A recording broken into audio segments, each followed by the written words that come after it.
Many people who think that they're going to do a good service will actually pay somebody and say that, fine, I'll give you this money, can you actually skill some people and place them in a job?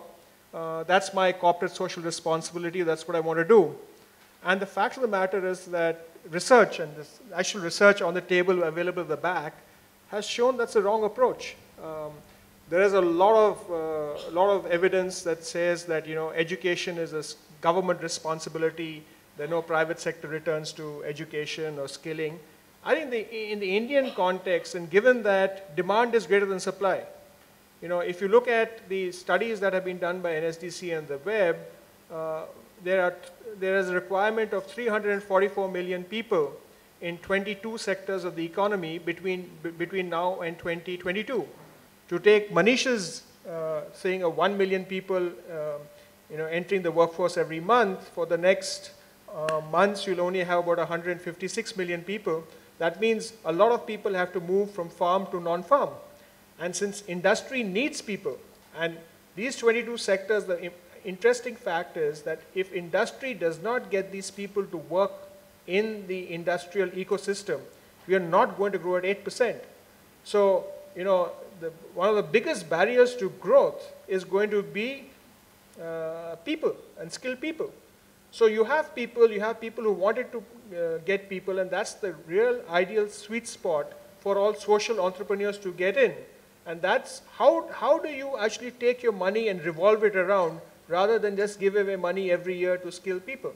So if you get that mindset, and if you look at the value proposition along and say, look, guys, we're not waiting for government.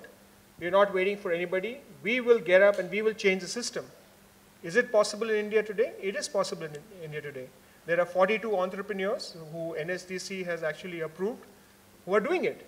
And some of them are listed in your publication, and we have another 300 entrepreneurs who are coming up. But if we add the whole numbers together, the 300 who are applying, and we're not yet there at 150 million. We are about 22 million short. But in the next 3 years, it's possible to actually accelerate that process. But this is a great opportunity for people in this room. I mean, what Manish said is probably the largest ever opportunity ever in this. I mean, if I can take a reference and to just lighten the mood a bit. If you take, there's going to be one toilet in every home by 2022. You require more skilled people than toilets today. I mean, that's the reality of the situation, because 1.2 billion, 4 to 5 people to a home, you're going to have less than 500 million homes. So if you look at that, it's a different context. See, I think the public policy agenda is quite clear. We need to fix our employment exchanges. We have 1,400 of them last year. To the 4 crore people registered, they only gave 2 lakh jobs. We need to fix our apprenticeship system. We only have 250,000 apprenticeships. We need to get rid of the higher education cholesterol and deregulate higher education. We need to fix schools rather than vocationalize them, because class 10 is already the new class 8. Class 12 is becoming the new class 12. We need to figure out how to get the industry and this demand and supply side to work together, because currently the labor market information system is broken. You're still teaching kids automobile mechanic with a carburetor. No Indian car has a carburetor. I can give you thousands of examples of where the curriculum is out of date. But most importantly, we need to figure out how to do a skill voucher or a scholarship, which is make government money available for private delivery. You can do public-private partnerships. We can't do them honestly or at scale. You can do them dishonestly at scale, or you can do them honestly in a popcorn stand. But if you want to do them honestly at scale, the contracting skills right now don't exist in the government. But from my limited perspective of saying, I'm not going to send 35,000 people home, what we've decided is we acquired a company with 150 training centers. And when we started selling them longer courses, they kept coming back saying, well, you're not giving me a degree. And so their parents would say, well, how is he going to get married if you don't give him a degree? And then we figured out. So we went and researched outside, and we just a few months ago, we got India's first vocational university, which is going to offer 2-year associate degree programs with 22 community colleges. See, I think what we have to do is we have to do part ITI, part college, part employment exchange. This is a new life form.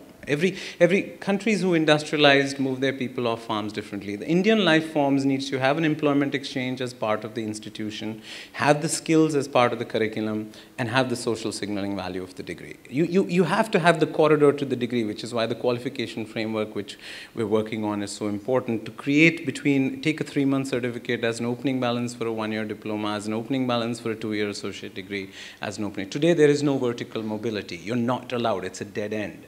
So I think that there will be many experiments of that kind happening right now.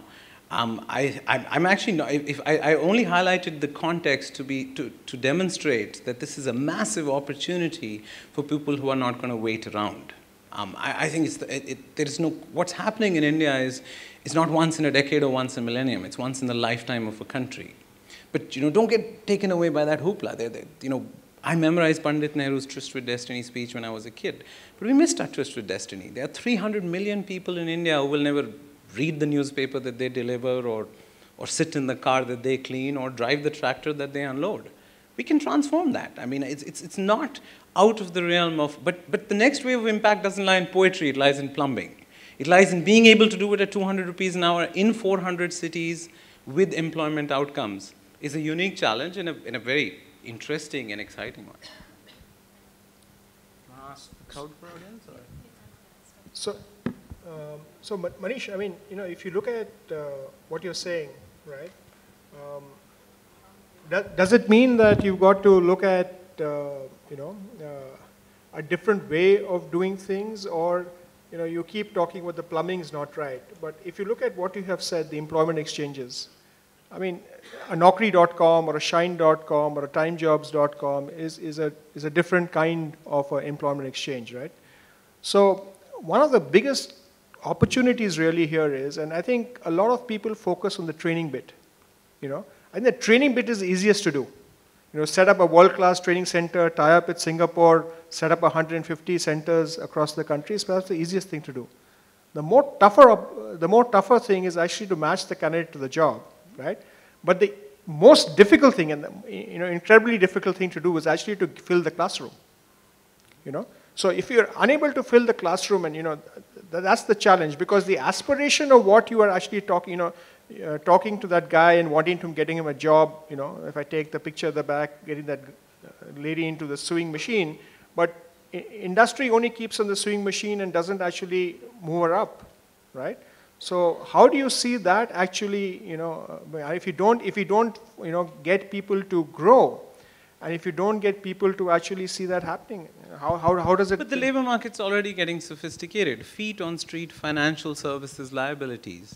For a kid the same age, Barclays pays me 22,000 and Reliance pays me 4,000.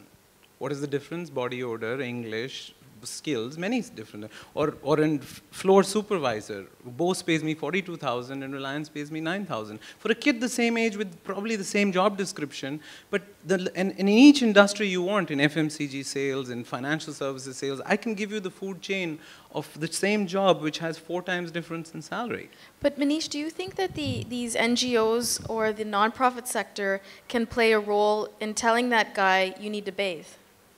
Like teaching them some of those things that makes them. I mean, the last mile, we have a 7-day course which is tuck your shirt in, take a bath, shave. I mean, the employment outcomes improve 300%, obviously. I think near to your point, I think the NGOs, if they're skilling, if they're involved in the art of skilling, that's the thing. The whole thing is a social engineering problem. And that's where the NGOs and the non-profits actually come in, and it's not a non-sustainable thing. I mean, Manish would actually give maybe a good sum of money to a group of NGOs who enable him to fill up his classroom. So you need, it's kind of a soul to connect with the people, like I say there, and the suits with Manish who actually connect with industry. I mean, that's the network that you need. So NGOs, but what happens is that we tend to give money to NGOs to skill people. So while some of them would have the ability to create that network and create skilling organizations, but the hand-holding to get into the classroom and the hand-holding when they migrate from one place to get into the job, that's a bigger piece of the puzzle. And the aggregation. See, the geography of work, the defining question for policy and employment is, are we going to be able to take jobs to people, or are we going to take people to jobs? So isn't it going to become like China, where 300 million people get on a train every Chinese New Year and go home for that weekend, right? In it, 45% of population growth in the next 20 years is going to be in the north, central, and east of India, but only 10% of GDP growth. While 60% of GDP growth is going to be in the south and west of India, and only 5% of population growth. I mean, Kerala's demographics are already at Europe. So we have a huge mismatch between where people are. So can we take training to people rather than bring people to training?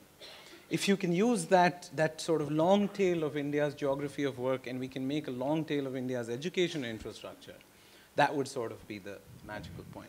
The second point, which is very interesting, is, and Manish raised this point about who pays, right? So, you know, self-help groups, right, take loans and do other things. Then we normally focus on the women, right?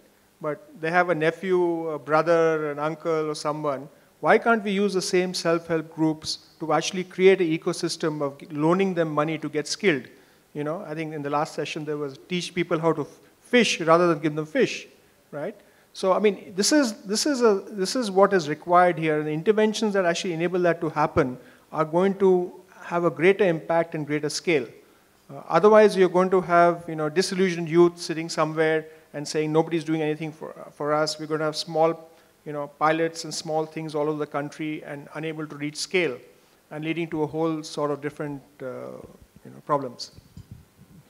Great. So now we're going to open it up to our audience for questions. Do we have mics? Yes, the waving hand. It's coming.